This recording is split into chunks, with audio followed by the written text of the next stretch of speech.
Hello, I'm Jimmy Glenos, your life and leadership locksmith, and I'm here to help you get out of a jam, a rut, a stuck place, or anywhere you think you need a little nudge, some guidance, or even a full-blown action plan. If you're ready to break out and break through to a brand new you, let me help you find the keys. Let's not wait any longer.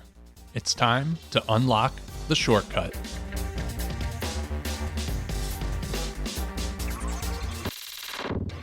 Hello, I'm Jimmy Glenos, the Life and Leadership Locksmith, and welcome to Unlock the Shortcut. Today we take a departure from my typical format because I want to share a great conversation I had with a new friend of mine, Max Palomeque.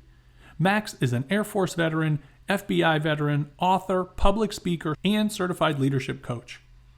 His new book, the Infourge Compendium of Models and Theories for Coaches, Facilitators, and Consultants, is an amazing repository of frameworks, models, theories, tools, and techniques that spans industry-relevant knowledge of bias, change management, culture, decision-making, leadership development, problem-solving, and stress management, just to name a few.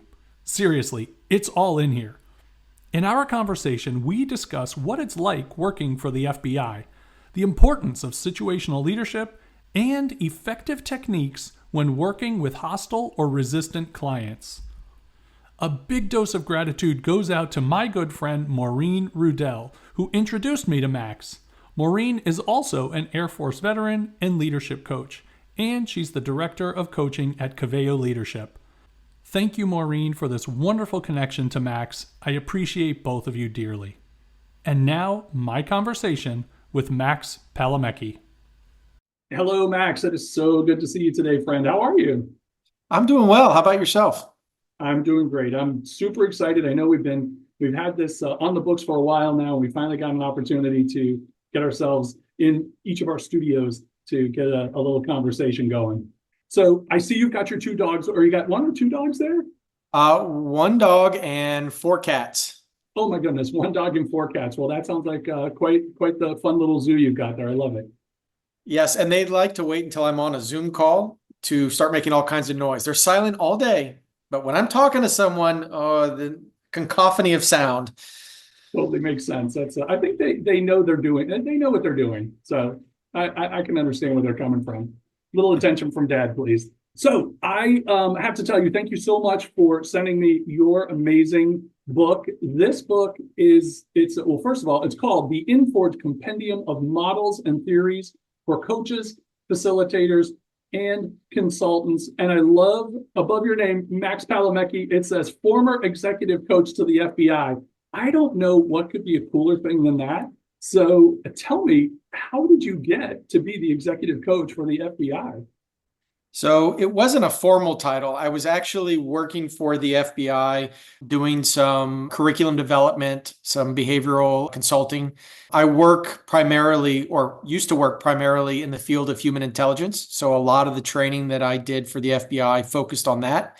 But during the leadership of Director Comey, one of his priority projects was to better integrate the workforce. The FBI has a lot of different work roles, agents, analysts, operations specialists, and the list goes on. And one of the challenges that he saw in the organization was a need to better integrate these roles so that they work together more effectively to accomplish the mission. And in order to do that, he wanted to create some leadership workshops to help educate leaders on the importance of integrating these work roles. And so that's where I came in. My job was to create and develop leadership workshops for leaders at all levels, from frontline supervisors to senior executive members. And as we would deliver the workshop, there was a lot of group coaching that was involved, and there was a lot of one-on-one coaching as well. So I spent a lot of time working with leaders to help them process through some of the changes that were taking place in the organization. And I did that for a number of years. So even though my formal title wasn't executive coach, I did a lot of coaching for the FBI. I worked with the industrial organizational psychologists of the organization to put together this training. You know what? Executive coach, former executive coach of the FBI is fine. I don't think we need to scrub anything there. It sounds like you were doing the work. So yes, you deserve the title for sure. There's no doubt about it. So in working with the FBI, how did you get to that point? What's a little quick history there so we can see how you got there? Because that's not a place everybody gets to. Right, right. So graduated college in 99 and got my commission in the Air Force. So I went into service. I did that for 4 years. And then when I got out, I applied and was accepted to be a special agent with the FBI. And I did that for a number of years. As John Lennon said, life happens when you're busy making other plans. So about a little over 6 years into my time as an agent, I left the organization to strike out on my own. I got bit by the entrepreneurial bug, if you will. And so I did that for a couple of years before getting this incredible opportunity to come back to the FBI, but this time as a consultant. I did that for, I would say, about 9 years. And that was sort of my path. I'm curious. I mean, it had to be fascinating work, and I'm sure you can't tell too many stories about what kind of leaders you were working with and all of that sort of stuff. So I won't pry into that. What do you find, though, is really interesting about working in that space with the FBI or even with your clients right now? So, what I can share is that it was an interesting time to be doing this work in the FBI. So, this was around the time period that politics began to seep into various federal agencies. I remember having conversations with leaders in the organization about challenges they were facing, both from the public's perception of the FBI and that the FBI name was being dragged through the mud in public media as well as by politicians.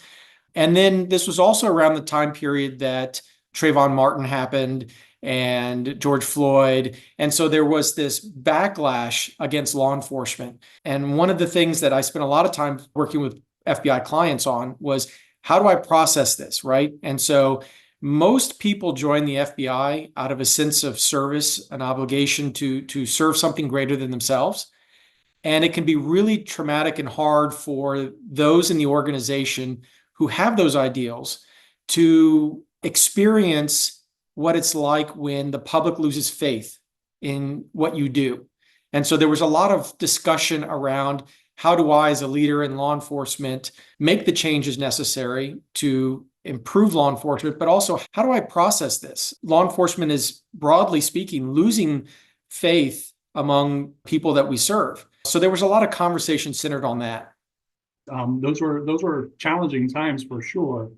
Back then with the Trayvon Martin and the George Floyd and all the civil unrest that was happening. When you were putting together these leadership programs, was that when you started to have the idea to write this amazing book, which, by the way, is a phenomenal book? If you guys, listeners, if you don't have the book, let me repeat the title one more time. It is the Infourge Compendium of Models and Theories for Coaches, Facilitators, and Consultants. Back to the question. Was it at that time that you had decided, I've got to start codifying this because there's so much, you must have seen so many things, and putting this idea of the book together? Yeah, so I was recently asked what the catalyst for the book was, and I said frustration. And I've been through a number of different training classes and courses for coaches and professionals in our industry.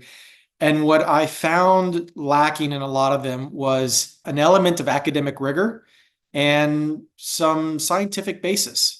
So I wanted to understand why my clients were experiencing the things that they were experiencing so that I could understand where they were coming from. I could understand how I could best meet them where they are, what kinds of techniques and tools were available to me. And so I thought, well, I'm just going to go find a book that will have all this, because certainly there's one that exists. And I couldn't have been more wrong, because nothing like it existed on the market. And I decided that I was going to create something to fill that void. And so this is only the first in a 3-volume set. The second one, which I hope will come out sometime next year, will consist of over 250 different assessments. And then the third one to follow right now, looks like it's going to be over 150 different tools and techniques. And so the idea is that we don't need to reinvent the wheel. There's a lot of science that's out there that can help us understand what our clients are going through. And I wanted to put it together in a concise, consistent way that is digestible for our professionals. And this was the first book in the series. And it has been profound for me as a coach. I'm an autodidact, so I tend to learn as I'm researching. It took me 1,000 hours of research just to put the first book together, but it fundamentally changed the way that I coach. I'm so much better now at understanding what are the variables and the nuances behind my clients' experiences, and I can better adapt as a coach because of it. Wow. Yeah. Frustration leading to invention makes absolute sense. Like I think that's pretty much how everything that's worthy of consumption is invented, through frustration or lack. Well, I love that there's 3 volumes. You have over 300 frameworks and models in this first volume. It seems overwhelming. As you were doing all this research, this over 1,000 hours of research, was there any point where you thought, my God, is there an end? Like, why do we have so many models and frameworks? It seems there's got to be so much overlap. And are people just coming up with these things are they money grabs? Like, what is it? Because so many, and this is part of the part that I love about your book, is that you describe, or you have a quick little box in each one that says, here's the model, is this paid or free, and what's the basic amount on the information you had? Is there a certification involved? And so you list out for every single one of them what it is. How can there be so many frameworks and models that are worthy? Because I know you must have put away hundreds that you're like, yeah, that's not going in the book. Well, it's interesting you bring that up, because I wrestled with that for a period of time. And in the beginning, I thought, well, I will screen some of these theories. But what I discovered was that my screening was largely a subjective process, and I felt like I would be doing the reader a disservice. And so in the book, in the very beginning, I tell everyone that I don't advocate for or against any particular entry in the book. I wanted to create something agnostic and leave it up to the reader to make the decision of what's appropriate for them. There are certainly items in the book that I don't agree with, that I would not use, but that's a personal preference. But I don't share what those are. Now, there were some items that didn't make the cut simply because there's just not enough room. So if there were 2 or 3 theories that were too closely aligned or too similar, I had to make a decision as to which one I was going to use. And more often than not, I would go with the original framework or the first framework that would stay.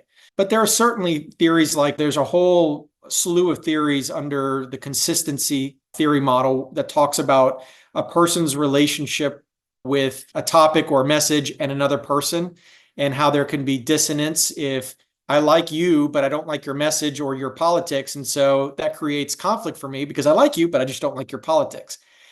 And each one of these theories adopts a slightly different perspective. And that difference, that nuance, can make all the difference in the world when you're talking to a client who might be struggling with something like that.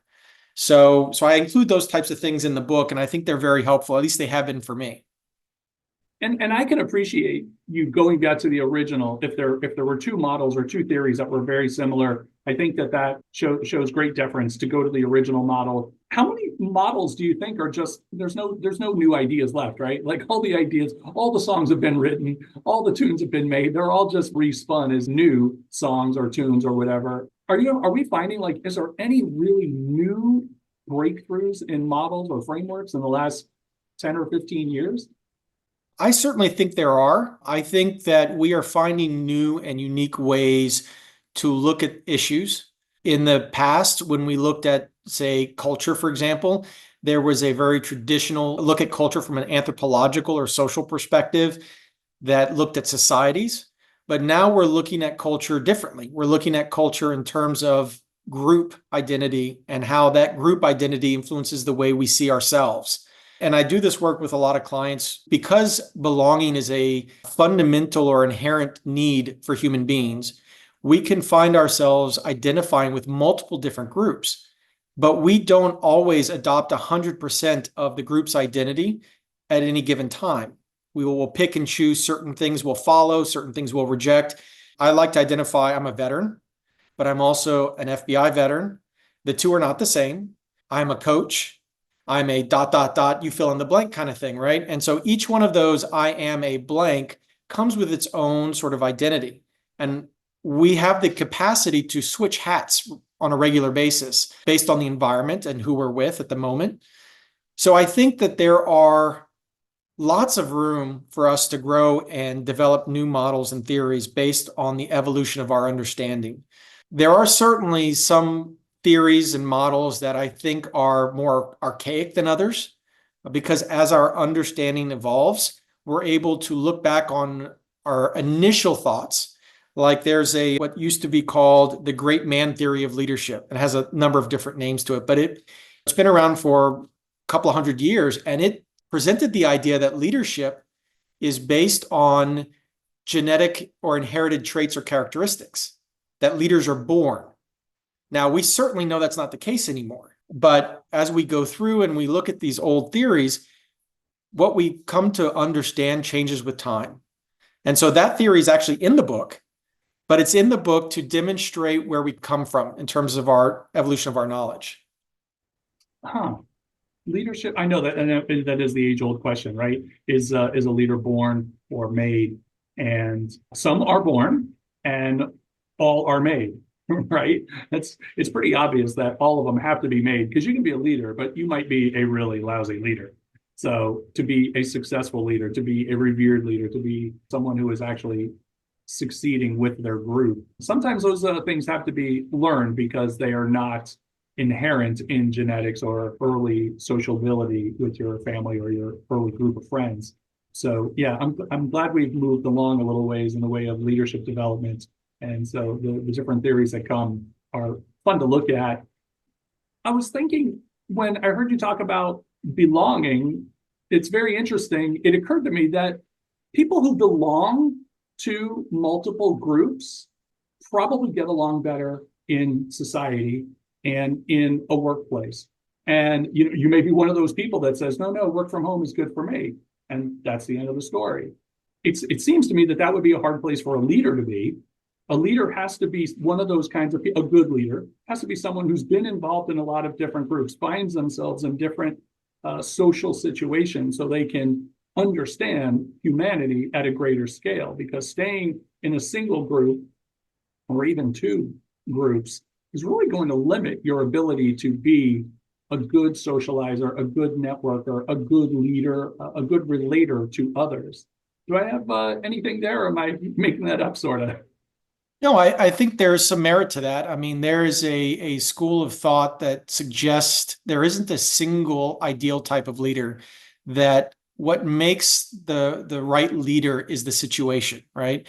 And I can certainly be a great leader in one circumstance, but in a different environment, I might not be the right person to be that leader. There is, it's one of the big debates in leadership about the relationship between introversion and extroversion and leadership efficacy. There are certain strengths that introverts bring to the table and certain strengths that extroverts can bring to the table. I'm an off-the-chart introvert. And one of the skills that I know that introverts bring to the table is introverts typically are very introspective, which means they spend a lot of time internalizing and thinking about things. We also tend to be more cognizant or aware of where other people are, what they're thinking, what they're feeling. The challenge for us, though, as introverts, is we have to develop the social skills necessary to influence and inspire the people around us, which you certainly can do. I mean, these are skills that even introverts can develop. I would not have pegged you right away when we first met as an introvert. I thought you're like an ambivert. I want to go back to the book, if it's okay, for a minute, because when you buy a book like this that's really academic and really rigorous in putting it together, it's so logical how it's all put together.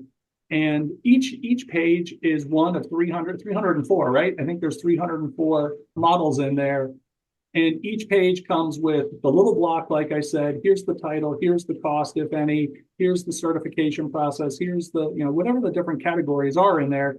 And then you give a list of a very quick one-pager of each of these different things. So it might be Goleman's 6 styles of leadership. It might be the 8 principles of problem solving. There's a number of different things. There's the DISC model. There's all sorts of things that you've gone through. Now, you've done an amazing thing. You've got a table of contents that shows the list of all 304, but then you have a second table of contents, which to me is the most wonderful thing because you break it up into the different categories. So if I need to know more about change, you have two areas of change. One is change with an individual, and one is change that's organizational. So depending on what kind of client I'm working with or person I'm working with, I can look and like, oh, these are the things all on organizational change. These are all the things on individual change.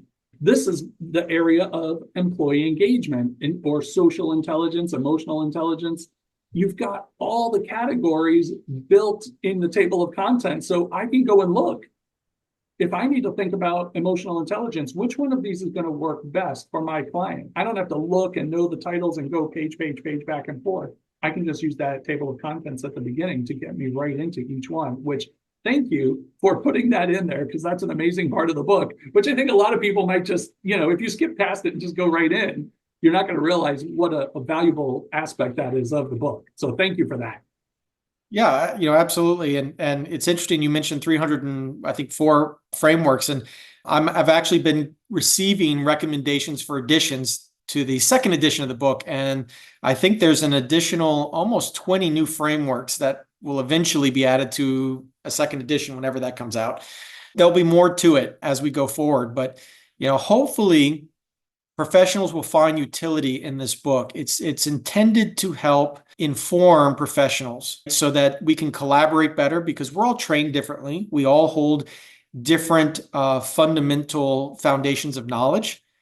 As a coach, my style of coaching is very much cognitive behavioral coaching, but there are others who are positive psychology-based coaches. There are a variety of other types of coaches out there that have different frameworks that they follow. And when I collaborate with them, it's helpful for me to have somewhere to go so that I can understand what they mean when they're saying positive intelligence framework. Okay, I can learn what that is. And so I've also been contacted by a number of professionals not in our industry who have found utility in the book. So there have been some therapists who have reached out to me. There have been some human resource professionals that have reached out to me, and they're all finding interesting ways of using the book. I love that because you're right. I've been talking to my colleagues and friends about the book as well. And the two main groups I belong to that would be relevant here are ICF, the International Coaching Federation. And when I talk about this book, people are like, oh my goodness, I need to have this book. I say, you are absolutely right. You do need to have this book. Go get it. The other group that I talk with regularly is ATD, Association for Talent Development. Those folks are finding this book to be incredibly valuable, not only for the work that they currently do, because it's immensely valuable, because so much of this is what we see in corporate coaching, corporate consultation, and putting together programs in there and coaching these different individuals and teams. The cool thing is that so many people in talent development also want to be coaches or want to move into coaching. And so this book really does span many areas. And it makes perfect sense that therapists would be interested and coming to you with different ideas as well, because they have a whole set of knowledge that I am not aware of. So I think it's great. Is there any one model that you just love? You're like, oh, that's the one model. So one of my specialties as a coach is I love working with clients who are resistant or hostile to coaching. And these can be individuals who are exhibiting poor leadership behaviors or creating a toxic environment for their employees, or for whatever reason, just view me as the coach or the coaching process as something they want nothing to do with. And one of the frameworks that has been incredibly helpful for me is called the trans-theoretical model. And it was developed in the 70s by a pair of psychologists studying addiction research. Now, you think, well, addiction research, what does that have to do with resistant clients? And it has everything, because the fundamentals are universal. And so in the trans-theoretical model, which is made up of multiple stages, the first stage of the model is what they call pre-contemplation. And this is an individual who has not thought about the idea of change, in this case, coaching. And when we explore that, what we find is there's usually 2 or 3 possible reasons why this is the case. They're either underinformed or they're misinformed. And so for me as a coach, I'm not a big believer in coaching for vertical development. Like, I don't believe a coach really should be going into the session with the idea of clients in stage 3, I'm going to get them to stage 4. No. For me, it's about horizontal development. It's helping them get the most of the stage that they're in.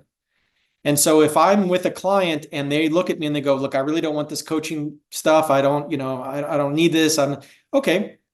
Tell me, why don't you need this? Let's talk about what it is that you're seeing that tells you that you don't need this. And I'll just spend multiple sessions with them exploring their worldview, how they make sense of the world, what are the beliefs that they're holding on to that contribute to this picture. And I try to find gentle ways of challenging those preconceptions that they may have.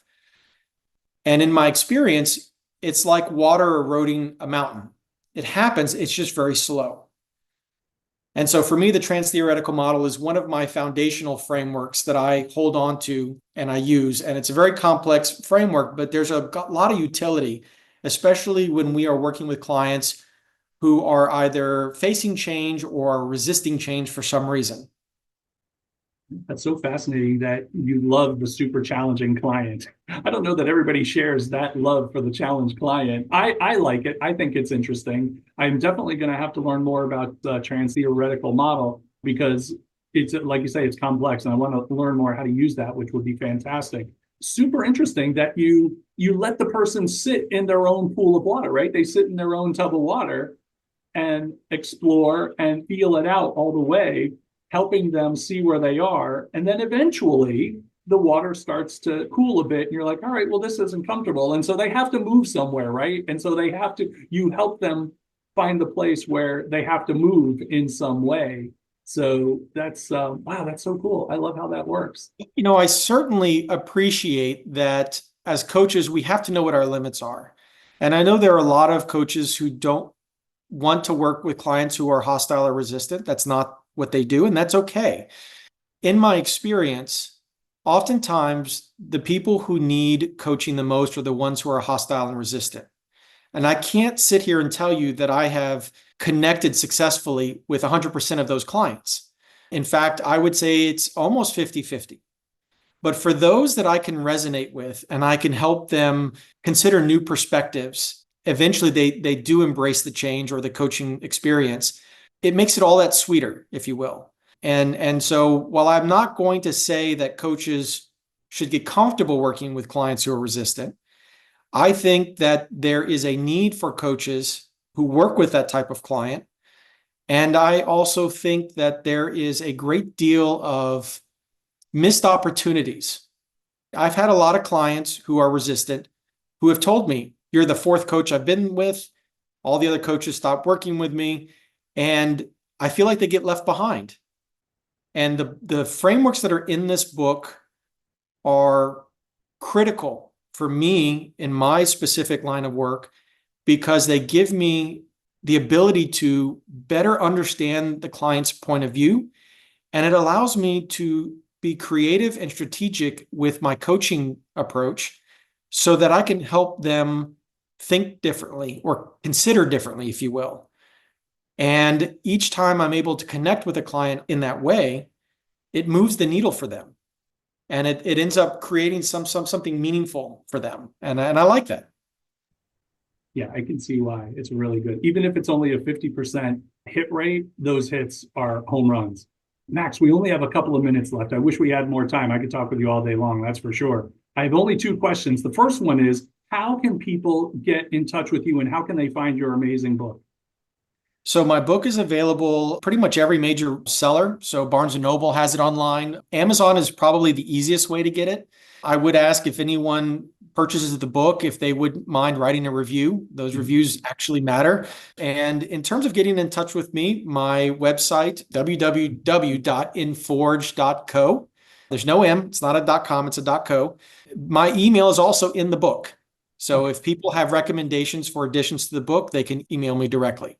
I'm also on LinkedIn. And you're also on LinkedIn. Okay, so Max Palomeque, Palomeque. Yeah, and by the way, folks, this book is well worth over $100. Like this is the kind of thing you would find in universities. It's cheap. It's just over $34. Get on Amazon right now. Get the book. It's 34 and change. You will not look back. This is the greatest investment. Max, really quickly, we've only got 1 minute left. What do you see is the future of coaching? What's one thing that you're like, man, this is the future? Well, I think that's to be determined. With the advent of AI, I think that it's going to change the landscape of coaching. But at the end of the day, coaching really revolves around one thing, and that's the relationship. And the AI can contribute in a lot of great ways, but it can't be the relationship, at least not yet. Maybe someday it will. So I think there's a bright future for coaching, and I think it's up to us to define what that looks like. That is a great answer. I agree. I think AI is awesome for a lot of different things. I know it's getting better in this coaching space, and a lot of people are starting to give more credit and more credence to it. But boy, oh boy, there's nothing like connecting with another human. And we can't talk to robots for the real tough stuff. Your 50% people are not going to work with the robot very well. They're going to turn it off pretty quickly. Oh, Max, this has been awesome, man. Thank you so much for writing this book and for connecting with me today. And thank you, Maureen Riddell, for connecting the two of us. I look forward to seeing both of you very, very soon. Thank you, Jimmy. Thank you. Take care. Wow, what a great conversation. I'm so glad you took the time to listen in today, and I hope you found some insights and inspiration in our time together. If you'd like to hear more conversations with fascinating people, drop me a line and tell me who you'd like to hear next, and I'll do my best to make it happen. Well, that does it for today, but before we go, I want to thank you for making us a part of your busy day. I really appreciate your support, and I hope you find these coaching conversations helpful and inspiring. If you found this message motivating, please subscribe, rate, and leave a review. I'd love to hear from you. And if you love this episode, share it with friends and family and on social media. And tag me, Jimmy Glenos, so I can see what you're up to and support you too. If you're ready to break out of your routine, get unstuck, or rise to the next level, partner with me as your coach. I'm here to guide and support you on your journey to better health, wealth, leadership, and relationship. Head to my website at jimmyglenos.com. I look forward to working with you soon. Until then, I'm Jimmy Glenos, the Life and Leadership Locksmith, helping you unlock the shortcut. See you next time, everybody.